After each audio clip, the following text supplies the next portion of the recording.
Pique-esconde. Pique-esconde, pique-esconde, pique-esconde, pique-esconde. 1, 2, 3, salva o mundo! Você salva o mundo! Pique-esconde, pique-esconde, pique-esconde. Pique-esconde. Essa foi boa. Zoom! Senhoras e senhores, põe a mão no chão, senhoras e senhores, pule de pé só, senhoras e senhores, sejam todos bem-vindos. Esse é o nosso Pique-Esconde, um podcast para crianças, para quem gosta de crianças, ama crianças e é criança que nem eu, Zé Bittencourt e meu querido amigo de jornada, Diego Laco Moreno. Salve, meu querido! Bom dia, Zé, bom dia a todos, ou boa tarde, ou boa noite. Lembra que a gente fala bom dia porque normalmente a gente grava muito cedo, né? 5h30 da manhã. Mentira, não, a gente grava muito cedo porque é o horário que a gente se encaixa, né? É o que temos para hoje.com.br e sem muitas enrolações, lembrando que se você está escutando esse episódio, você já pode escutar ou, na verdade, ver o episódio anterior que já está no nosso canal do YouTube, Pique-Esconde, tá bom? Só você digitar no YouTube, Pique-Esconde, você já vai encontrar o episódio anterior. Zé, por que você não lança tudo junto? Simplesmente para não gerar concorrência, porque a gente ainda não tem um gestor de tráfego, a gente não manja muito de mídia digital, o que dá para a gente fazer isso? A gente coloca um episódio na semana anterior, o episódio da semana mesmo, você escuta aí no seu Spotify ou na sua plataforma no Apple, se você é o bichão da goiaba. Beleza? Vamos que vamos, mestre? Bora então. Vamos fazer um Então, breve bora lá. resumo. Qual será o nosso tema de hoje, o tema da semana, meu querido professor Diego? Vamos falar a última parte sobre jogos de tabuleiro, manutenção dos jogos e como escolher jogos para as crianças.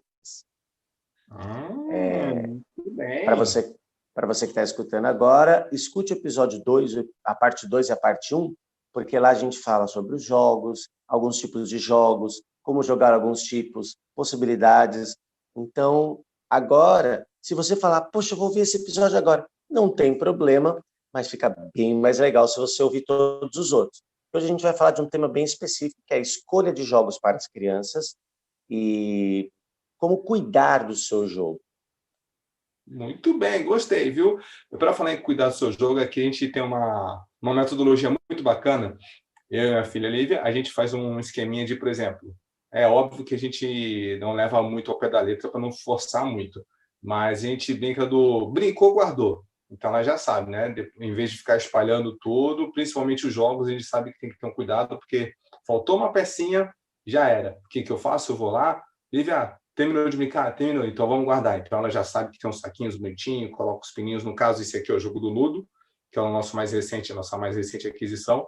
A gente coloca todos os pininhos junto com o dado, tudo bonitinho, e a gente separa, né? Jogos por jogos, peças por peças, que fica mais fácil de lembrar, associar aos grupos. Está certo fazer isso, professor, ou não? Tá certíssimo, porque o mais importante é você armazenar e guardar seu jogo bem. Ponto.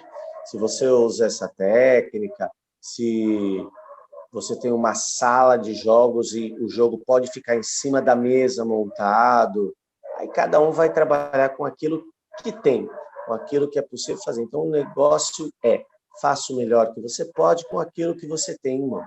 E o melhor que você pode para um jogo de tabuleiro é cuidar dele e guardá-lo da melhor forma possível.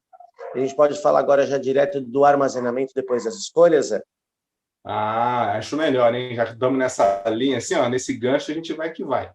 Tá, então vou dar um exemplo aqui. Ó. Vou mostrar para vocês um jogo.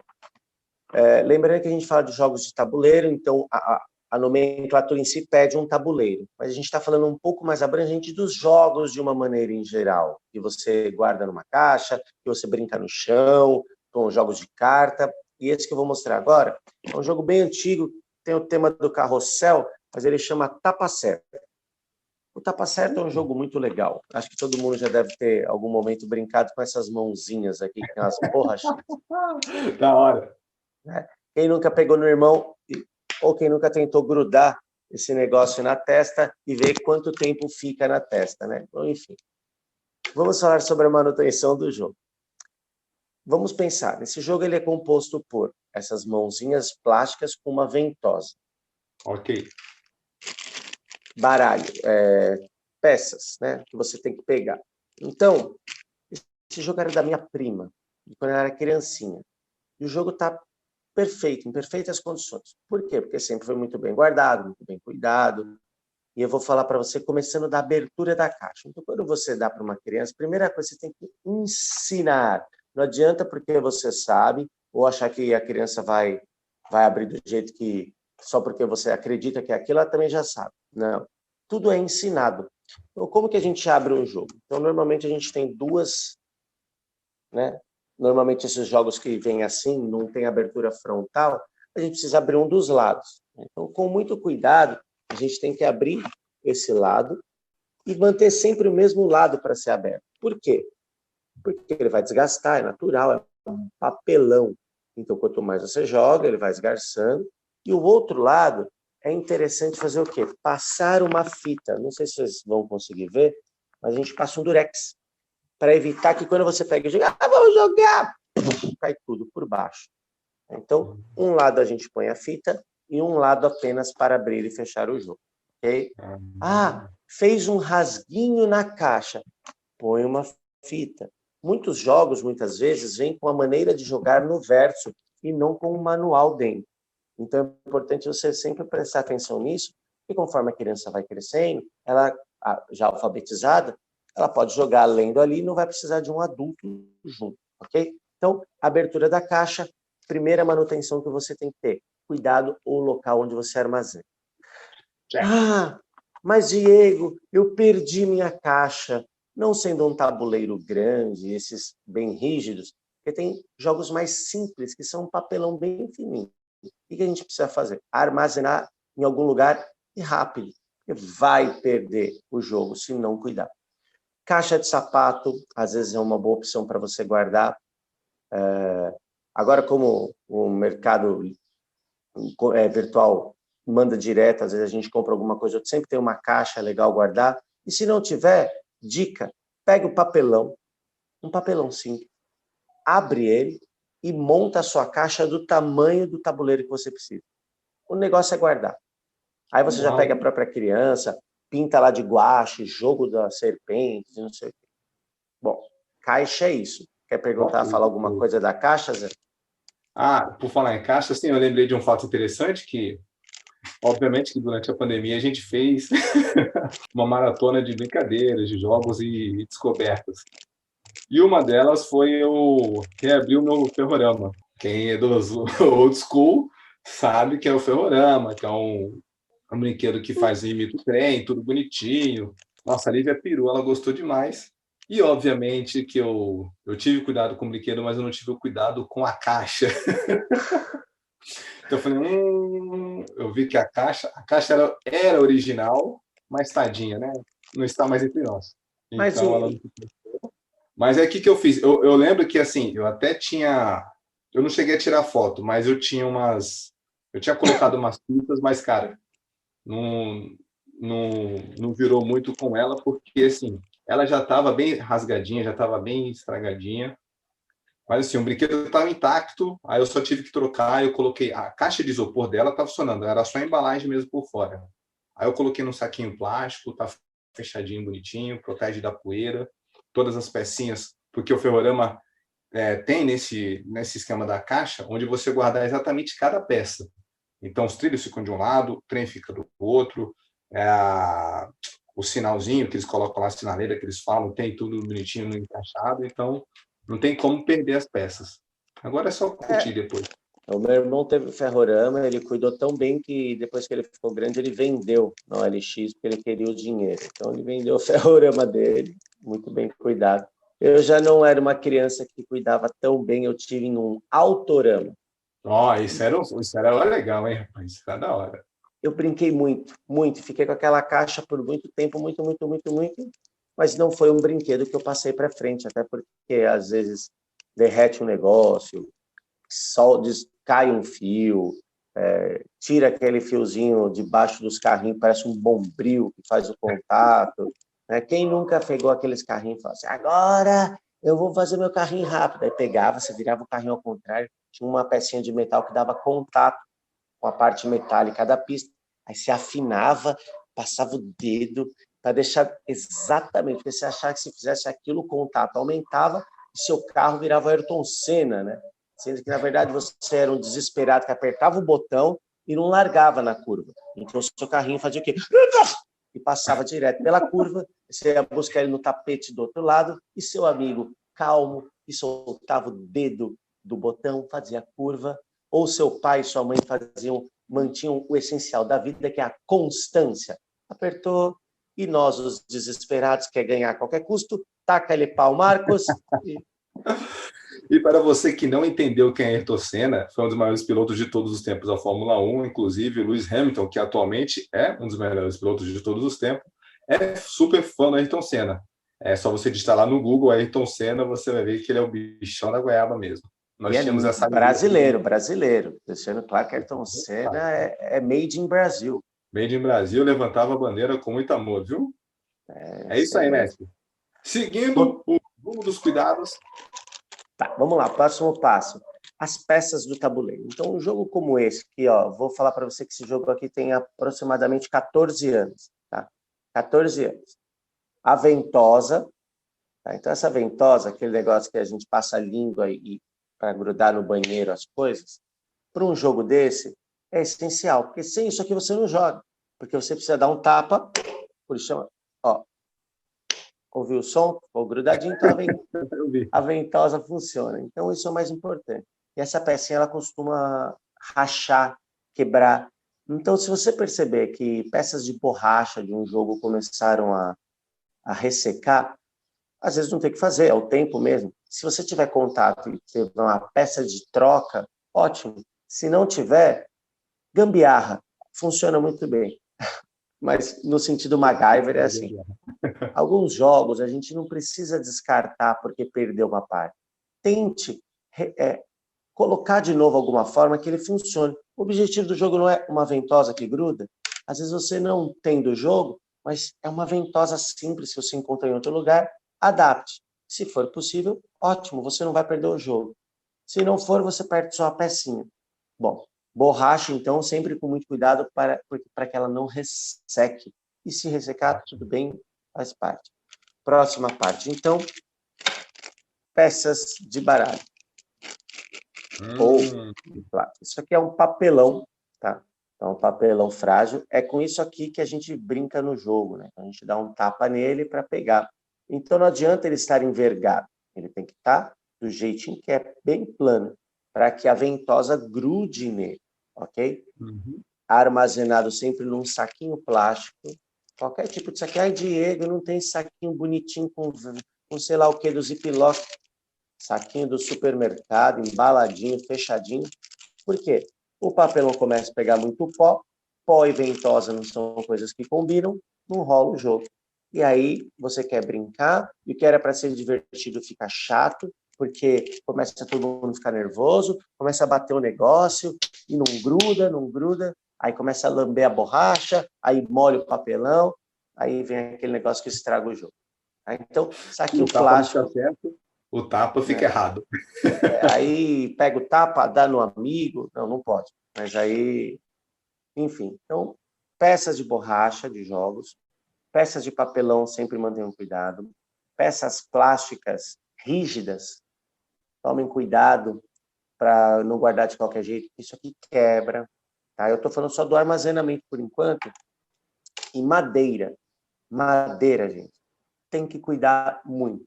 Tem que passar lustramóveis, tem que tirar pó, tem que, de vez em quando, tomar um ar e tirar, porque ela mofa, que nem eu moro na praia. Eu moro na praia, se você deixar a madeira 14 segundos em qualquer lugar, está verde, vai criar vida e joga com você sozinho aquele mofo. Então, você tem que tirar o jogo, tem que limpar, não é legal, não é saudável. Então, esse é um cuidado de manutenção. Plástico, borracha, papelão e madeira. Tudo isso, normalmente, você vai encontrar nos jogos de tabuleiro de diversas formas, seja peça grande, peça pequena, tabuleiro. Então, cuide de cada ferramenta como ela deve ser cuidada. Tá? Então, para você guardar num lugar legal, sempre no mesmo lugar. Como dizia um aluno meu, cada lugar tem sua coisa, cada coisa o seu lugar. Se você seguir essa regra, tudo vai estar organizado e você vai sempre se divertir muito bem. Uau. Sobre armazenamento... Bonito, né? Que isso, hein, rapaz? Cada lugar tem sua coisa e cada coisa tem seu lugar, hein? Ele é dono de uma transportadora, já foi dono de cartório. Aprendi muito com ele. Um aluno sensacional. Sobre armazenamento, alguma pergunta? Você quer falar alguma coisa? Os Nada, cuidados rapaz. com... Foi sensacional. Gostei aí do nosso avatar dos 5 elementos do cuidado. Foi muito bom. Vou mostrar para vocês uma coisa aqui que não é sobre o cuidado, mas que é importante vocês saberem. Eu tenho um tabuleiro de xadrez, vocês já viram no outro episódio, que ele é de madeira, meu pai fez de machetaria, e peças de metal. Vou mostrar para vocês o que acontece. Isso aqui é uma peça preta, como vocês veem, ela está manchada, porque a gente joga. Então, o contato do dedo com o metal, ele vai desgastando, ele vai tirando a tinta, e essa é a peça que era para ser branca, né? A peça metalizada. Está vendo que a coroa do rei ela é diferente? Isso aqui chama oxidação. Okay. Oxidou, estou na praia. E agora? Isso aqui é tudo peça de ferramentaria que meu pai fez. Como é que eu faço com isso? Como é que eu dou manutenção numa peça de metal? Que eu não falei nada sobre metal. É mais difícil nos jogos hoje em dia porque torna mais caro o jogo, um custo mais alto. Mas para aqueles que têm peças de metal, se for possível, o que eu vou fazer com isso daqui? Eu vou dar uma lixada e vou comprar um spray branco e vou pintar. Então a camada de tinta vai proteger. E eu consigo ter essa peça para sempre, porque é ferro, isso aqui é metal. Então, eu consigo passar esse tabuleiro, essa peça para o meu filho, para o Miguel, passar para frente. Então, o metal tem essa vantagem. Então, cuidado apenas com a oxidação. Sensacional, passando de gerações e gerações para todos. Gostei, muito legal. Professor, e por falar em geração e geração, como que a gente escolhe a faixa etária para a próxima geração ou para os próximos jogos? Como que a gente faz a associação de qual é o melhor jogo, de qual a melhor idade? Qual a dica principal? Só uma coisa, antes de tudo isso, me dá um toque. Quanto tempo a gente ainda tem de gravação? Meu querido, estamos chegando aos 13 minutos faltando, viu? 3? 13. Então, vamos lá. Sobre escolha de jogos, isso é importante. Primeira coisa, pegou o tabuleiro, já vai lá, cadê aqui, ó? Para 2 a 4 participantes a partir de 5 anos. Então, toda a caixa já tem uma classificação que eles já fazem. A partir dos 5, a partir dos 10, para maiores de 3 anos. Segue a recomendação da caixa, a primeira coisa. Por quê? Existe toda uma avaliação, todas umas portarias de segurança. Por quê? Eu não vou colocar um jogo com peças pequenas para crianças menores de 3 anos, porque a probabilidade de haver um acidente doméstico é altíssima. Então, siga a recomendação da caixa. É o mais fácil. Está na dúvida? Recomendação da caixa. Puxa, mas eu quero dar um jogo para o meu filho, que eu sempre vou jogar com ele, e que ele sozinho, eu sei que não tem problema. Segue a recomendação da caixa. Quer ter um jogo que você já tem? Eu já tenho um jogo. Meu filho é um pouquinho mais novo, por exemplo, mas eu vou jogar junto com ele. Tudo bem, você está junto.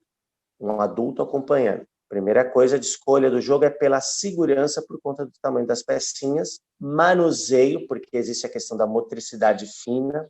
Então, alguns jogos, as crianças pequenas, a classificação não é apenas pelas peças pequenas, é pelo manuseio, é pelo tamanho das peças e pela jogabilidade, ou seja, não adianta eu querer pegar um jogo que a criança não tem ainda compreensão daquela história para jogar. Quero jogar detetive com uma criança de 5 anos, Sherlock Holmes. Não dá para construir o enredo daquele jogo. Você pode brincar, mas não com aquele jogo. Então, é outra coisa. Você vai adaptar, que a gente até falou isso, né, Zé? No primeiro episódio, se não me engano, sobre adaptar os jogos. Uhum. E uma coisa muito importante que é legal caso você esteja com muita vontade de brincar com seu filho ou sua filha nesse jogo que é tão significativo para você, brinque com ele dessa forma, entretenimento, mas depois guarde você o jogo, não deixe largado lá para a criança ter contato com ele. Vai lá, você mesmo trouxe a novidade, ele vai criar aquela expectativa,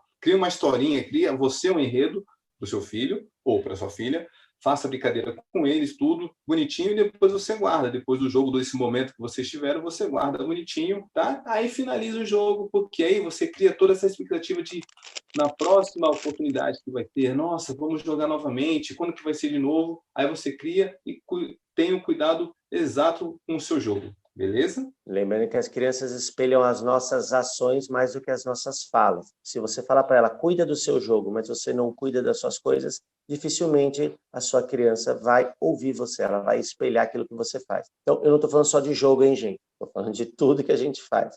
Então, cuida do seu jogo, aí você vai ver suas coisas estão todas largadas, dificilmente a sua criança vai ouvi-lo. Mudando agora de volta para o jogo, armazenamento. Vamos lá, da escolha do jogo. Seguiu a recomendação etária, quer jogar junto com a criança, guarda o jogo, ela viu você guardar e tudo mais.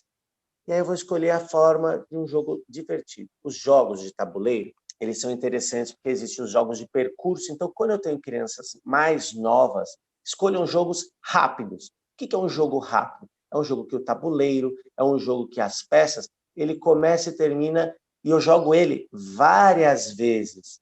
É repetição. Então, crianças pequenas gostam da repetição. Então, jogue o jogo, um jogo curto. Por exemplo, tem um jogo que chama Candyland. É um jogo de percurso, onde trabalha com cores, azul, vermelho, amarelo. Então, é uma associação fácil para a criança. Ele segue o conceito, às vezes, daquele, pule uma casa, jogue uma casa, mas com as cores. E você consegue apenas com as cores e um dado. Então, estou jogando com a criança, o dado ele é grande, jogo, chego rapidinho no fim, vamos jogar de novo? Vamos, é um jogo rápido. Então, não acha que a criança vai ficar lá jogando xadrez por 1h30 com você. Não, é jogo rápido. Quer dizer que meu filho não tem atenção? Não, é normal, criança pequena dá foco por um período menor de tempo. Por isso que você ter várias formas de brincar é bom. Quer falar alguma coisa? Quero sim. Uma recente experiência com o Ludo. O Ludo é um jogo muito bacana, muito divertido, porém, como você falou, ele não é um jogo rápido. O objetivo dele é você colocar os quatro pinos da sua cor na casinha, e para isso você tem um grande percurso, porque é um jogo de percurso, você tem que fazer todo o percurso. E, obviamente, quando começou o jogo, eu me liguei nisso, quando eu estava fazendo com a Nívia. E, obviamente, a gente adaptou, né? Então a gente fazia só... O objetivo do jogo era só fazer o percurso, a gente nem era entrar na casinha, né? Então era fazer só com um pininho só. Às vezes a gente colocava todos os pininhos, mas a princípio a gente falava, não, eu já mudei logo a regra, porque eu já sabia que, tipo, por ela ser muito elétrica, eu já sabia que ela ia falar, vamos mudar de jogo? Mas não deu outra, nem acabou, ela já falou, papai, vamos jogar o pega-vareta?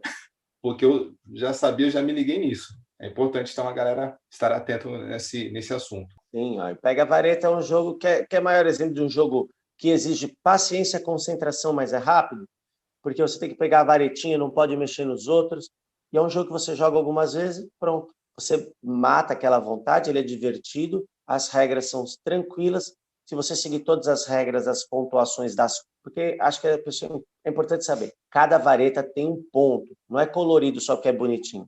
Cada vareta tem um ponto, e não é qualquer varetinha que pode usar como ferramenta, somente só a preta. Então, é uma regra legal. Quer falar, tá tudo valendo? Tá tudo valendo. O negócio é diversão. Lembrando que a gente está falando que jogar para entretenimento é diferente de jogar para educação. Estamos falando agora do entretenimento. Brinco. Voltando para os jogos, né, Zé? Exatamente. Vamos lá, então. Como que eu escolho o jogo? Então, seguir a recomendação da caixa, do fabricante, primeira coisa.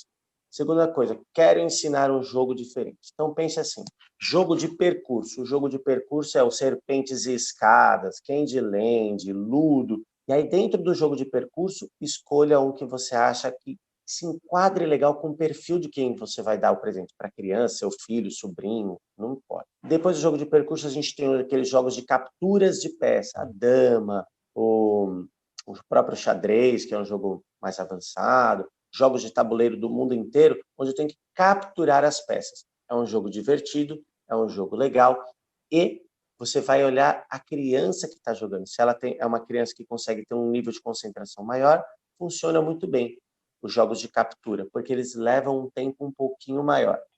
Jogos que envolvem carta, como Super Trunfo, Burro, Uno. Esses jogos de cartas são jogos rápidos e funcionam bem também. Mas aí a faixa etária, gente, lembrando assim, se eu vou usar um jogo que eu tenho que ler o tabuleiro, que eu tenho que ler uma carta, que eu tenho que ler um número ou fazer cálculos, não adianta fazer com criança pequena. Você vai precisar adaptar. Então, não vou nem falar primeira série, segunda série, não. É pelo nível de alfabetização. Então, não adianta você dar um jogo para uma criança que não sabe ler direito um jogo onde ela tem que ler o tabuleiro. Ela não vai jogar sozinha porque desestimula. Jogos para crianças pequenas, eles têm que ser coloridos, que é mais interessante. E é isso aqui, ó.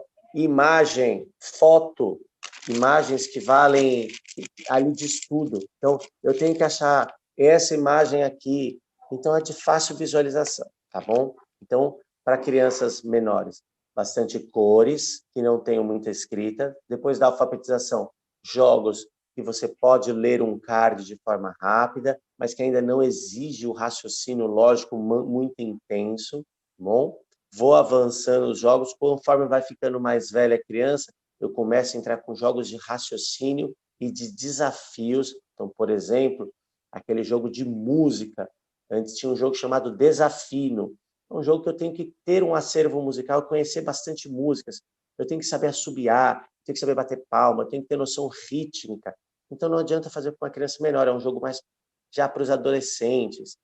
Jogos de descoberta, quem sou eu? Então, você dá dicas e a pessoa tem que descobrir. São jogos para crianças mais velhas. Então, dica principal. Como que eu escolho um jogo de tabuleiro? Primeiro, saiba quem é a criança que vai jogar, ou o adulto que vai jogar. Segundo, não sabe qual o perfil do que gosta ou não? Pense assim, essa criança, ela é alfabetizada? Essa criança, ela sabe ler? Gosta de números? Aí eu começo a procurar esses jogos do jeito que eu falei, que já tem esses outros recursos, tá? E, por último, vou dar um jogo de quebra-cabeça. Quebra-cabeça, gente, é dica, funciona para todo mundo. De criança menor a adulto, tem para todas as idades. E deixa eu ver se mais alguma coisa que eu posso falar sobre essa escolha dos jogos. Eu acho que é só isso. Eu acho que fechou, hein, cara? As 3 regras básicas. Então, vamos relembrar aqui, só para depois a gente colocar na legendinha. Número 1, descobrir quem é a criança, correto? É isso. Número 2, já esqueci? Esquece as regras, número 1, 2, 3. Pensa no seguinte, porque às vezes a gente fica bitolado nesse negócio, né? Regra 1, regra 2. Vamos tirar isso. Vamos pensar mais fácil? Ok. Vou presentear a criança. Conheça quem é aquela pessoa que você vai dar o presente. Se você conhece um pouquinho, quando vai pegar um jogo, é igual escolher livro. Não compre um jogo, ai que bobinho, vou dar esse. Não, compre um jogo que você se interessaria em jogar com ela. E aí o jogo se torna interessante para ela também. E siga a recomendação etária dos fabricantes, porque depois que você sabe para quem você vai dar, se você levou um tempo pensando naquela criança, naquele adulto que você vai presentear, você já fez todas essas regrinhas do que gosta, do que não gosta, sabe ler, não sabe ler. E eu tenho certeza que fazendo isso, você tem grande chance de você ter um jogo que vai ser jogado por muito tempo, de uma forma bem legal. Maravilha, professor Diego. Estamos encerrando, finalizando, está acabando já o tempo vai acabar aqui, vai derrubar já a nossa gravação. Então, muito obrigado a todos vocês que escutaram, nos viram e vamos que vamos, porque os outros foram se dando bem. Muito obrigado pela sua audiência, pela sua paciência, pela sua sapiência, já dizia Márcio Balas, o rei do improviso. E muito obrigado, Diego Lapo, meu querido amigo, companheiro de jornada. E diga tchau, Lilica. Tchau, Lilica. Deu um pauzinho aí, hein? Hello, Moto. Hello, Moto. Foi só falar de uma indústria multinacional, deu pau na máquina. Acho que o Google ouviu, rastreou o algoritmo e derrubou o sinal. Devia estar na bucha aí, hein? Tchau, gente.